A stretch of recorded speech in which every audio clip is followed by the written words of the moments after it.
Poland is on the brink of becoming a superpower. When the Soviet Union fell in 1990, Poland was considered to be a write-off, having been one of Europe's poorest countries for the last century.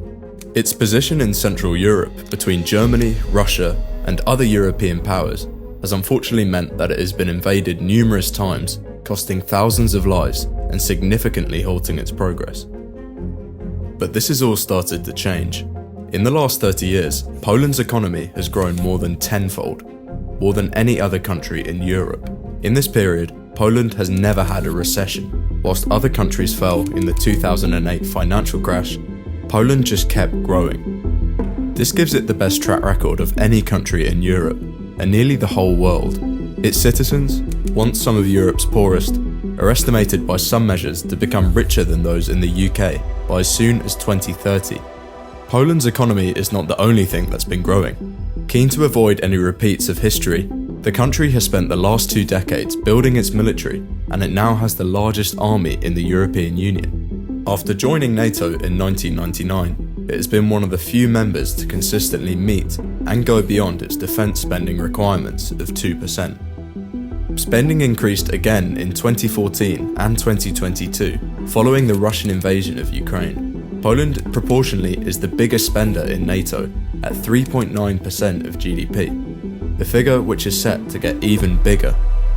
With a booming economy and a strong military, Polish citizens are far better off than they were 30 years ago, and life expectancy, average health, and educational attainment are all significantly higher than they were in the Soviet Union. Quite remarkably, Poland's growth has been based on brainpower, entrepreneurship, and hard work, as opposed to natural resources or financial aid, as we have seen with some other countries. However, what is perhaps more impressive is that they have avoided the traps of some other former Soviet states. When Russia and other nations were carved up after the Soviet Union, many state-owned enterprises were sold for pennies on the dollar, meaning wealth has been concentrated in the hands of a few very wealthy individuals. But not in Poland. The country has come out of its economic boom as an equal country, with a strong democracy and institutions to serve it for the future. So how did a country which has been poor for centuries suddenly prosper? This is the story of Poland. For many years, Poland was a bitterly poor nation. Its location in the heart of Central Europe has dictated much of its modern history, having been invaded multiple times by neighbouring powers Russia, Prussia, and Austria. By the end of the 18th century, Poland had been completely partitioned, disappearing from the map of Europe, only to re-emerge as an independent country after World War I in 1918. It remained a largely agrarian-based economy, relying on livestock and crop production.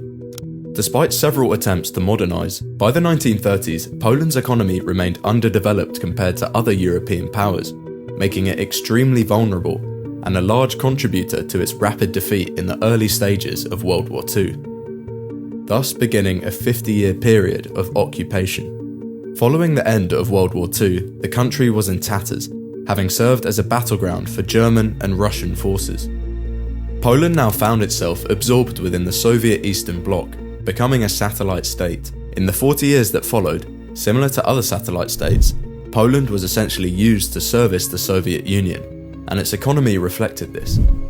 Poland was run as a command economy, where the government controlled everything that was produced, as well as its price and its level of output. Independent businesses were pretty much non-existent, and the Polish leaders ran the economy based on whatever the Soviet Union leadership told it to do. This period was defined by deep isolationist policies, stagnation, and generally a poor quality of life for its citizens. Focus was placed on heavy industry to fuel the growth of the Soviet Union's many different aims. In Poland, some of its largest industries were in steel manufacturing and coal production. Whilst these produced some growth for the country, they often came at the expense of consumer goods. The demands of the population had very little influence over what was produced. This meant that items that were commonplace in the West, like refrigerators or televisions, were deemed to be a luxury in Poland, and people had incredibly limited access to items which could improve their circumstances. Cars were often subject to multiple year-long waiting lists, and there were often shortages of many basic food items, which sometimes had to be rationed. Throughout the 1980s, like many other satellite states, resistance against the Soviet occupation was growing, and when the Soviet Union collapsed in 1989, Poland was in a similar position to many of these other nations. The country had been mismanaged for well over 40 years and was in desperate need of change. Many basic goods were hard to come by, and around 20% of the population were living in poverty. The collapse of a regime as large as the Soviet Union's created a lot of opportunity for many countries to now thrive. Whilst they had been poorly run for the best part of half a century, key industries had been established which would lay the foundations for economic prosperity. In the research for today's video, I've read lots of papers, articles, and even looked into a few books about the history and rise of Poland. The trouble is that a lot of these books on economics, geography, and history can sometimes be a bit long and complicated, which is where the sponsor of today's video, Shortform, can help. Shortform is a service which helps you find the most interesting books and articles and understand their key ideas in bite-sized pieces of content that take less than 20 minutes. They have thousands of books available, all with different levels of summaries. Whether you're looking for a one-page summary or a more detailed review of the key ideas, then Shortform has you covered. I use it every morning to look at topics like economics with Piketty's Capital, or to improve my online writing with the art of business and online writing. Shortform offers many more topics, from art to finance. And to get a free trial of unlimited access and an additional 20% discount on the annual subscription, join Shortform through the special link at shortform.com/theinvisibleHand, or click the link in the description. 1989 is where things start to change for Poland, off the back of some radical but effective policies by this man here.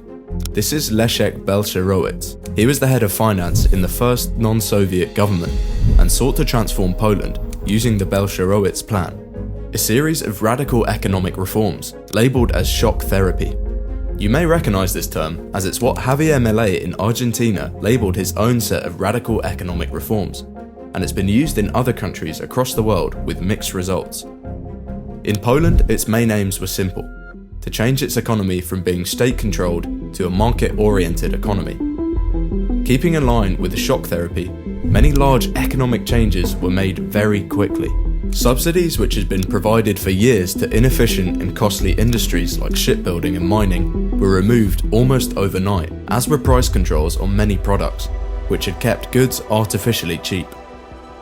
This sent the price of many basic goods spiralling, and the initial effect of this was brutal. The removal of subsidies meant that many state-run industries could no longer afford to employ their large workforce, and lots of people quickly lost their jobs. In the years following these reforms, unemployment spiked. Alongside this, people's day-to-day cost of basic items had also massively increased. In the 2 years that followed, Poland experienced a brief but severe period of hyperinflation. Coal used to heat homes was now 600% more expensive, and electricity 400% more than before. These changes, while sudden, were not entirely unjustified, and were part of a much larger vision for Poland. And after a sharp recession between 1990 and 1991, Poland started to grow again. Whilst Poland acted quickly in making many economic reforms, the shift towards privatization of these key state industries was much slower. This made corruption much harder, and is a large reason why Poland is one of the only former Soviet states that isn't dominated by oligarchs.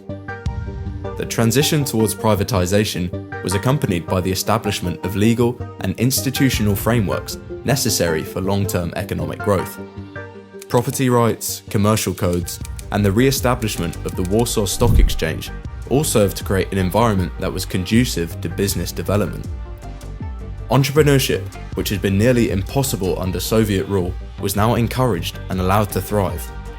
Because of all these reforms, more and more businesses were set up, and the number of companies registered began to rapidly rise. Gone were the economies of shortage, and now many small and medium-sized businesses could be set up to produce a wide variety of goods and services that consumers wanted. Poland's economic boom also coincided nicely with the country's favourable demographics. In 1990, most of Poland's population were either already in the workforce or were due to come into the workforce in the next 10 years.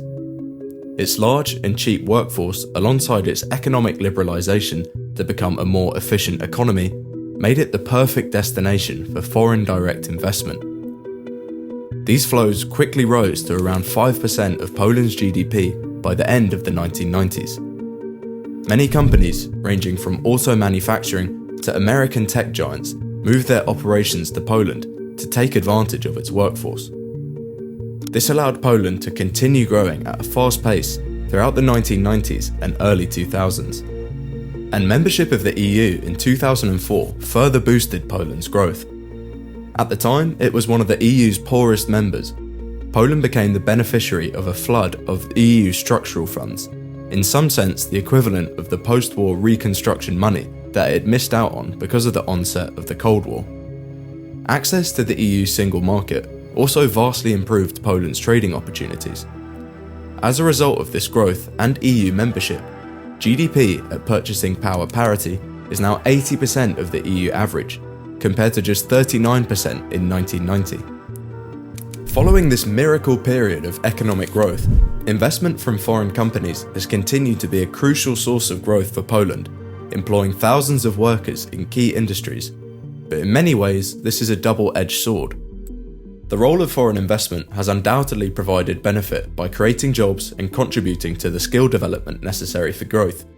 However, Poland's booming economy has led many to believe it will fall victim to a problem known as the middle income trap. This is a situation where Poland's economy has become the beneficiary of lots of investment due to its large, cheap labour force.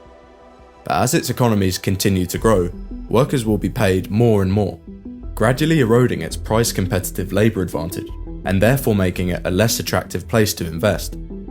For Poland, this becomes an issue. 40% of Polish industries are owned by foreigners, and it has not yet established many major companies domestically which can provide the same level of employment and development opportunities as multinationals. Thus, it will be caught in the middle income status, as it's heavily reliant on relatively cheap labour to keep up the flows of foreign investment. It still remains unclear how Poland will continue from this point. On the one hand, it doesn't have many large domestic companies to provide growth. But on the other hand, Poland has developed an increasingly educated workforce, serving as a hub for engineering graduates, whilst also being one of the hardest working countries within Europe, with levels of productivity higher than France, Germany, and even the United States. Economic theory would suggest that over time, this would lead to the development of more Polish-owned businesses to propel the country forward, but this is something which is still not fully materialised. Either way, foreign investment is still likely to keep flowing to Poland for many years to come, both due to its increasing trend of nearshoring and its extremely productive workforce. Poland has not been solely focused on its economy, and has also committed large amounts of money to quickly build its military, pushing it towards superpower status. Since joining NATO in 1999, Poland has prioritised strengthening its military capabilities, modernising its armed forces, and forming strategic alliances with the United States and South Korea for arms provisions, purchasing supplies of tanks, fighter jets, and other advanced military equipment hand over fist. This isn't just blind paranoia, and Poland has good reason to be concerned. Given its central location and its previous history, the country is more aware than most of the threat of foreign military movements. Poland has consistently been one of the highest military spenders in NATO. But following the Russian invasion of Ukraine, this was again revised upwards, as they look to spend an estimated 5% of their GDP on defence within a few years, and continue to grow their military to become the most advanced and powerful in Europe. Given all the optimism within Europe about the future of Poland as a new global superpower, it's worth noting that there are still some potential threats to the country that could block its rise. Like many other European nations, there are concerns around the country's demographics. Not just its gradually ageing population, but also the outflow of skilled workers to other European countries. Brain drain has been a real issue for Poland, and in the last 2 decades, millions of their most talented workers have left the country to seek employment in wealthier nations, depriving their own economy. However, we have seen signs that this trend is starting to reverse, as thousands of Polish nationals are coming back every year to work, and set up their lives back home to take advantage of the growing job opportunities, testament to the country's successful development. What is perhaps more of a risk is the threat that Poland will still remain a middle-income country, facing all the challenges that go with it. Whilst new technology centres and jobs are being created every year within Poland, these are usually funded by large multinational corporations from abroad. Low spending on research and development, around 1.5%, has meant that very few large Polish companies exist, and the nation is still reliant on these foreign giants as sources of employment.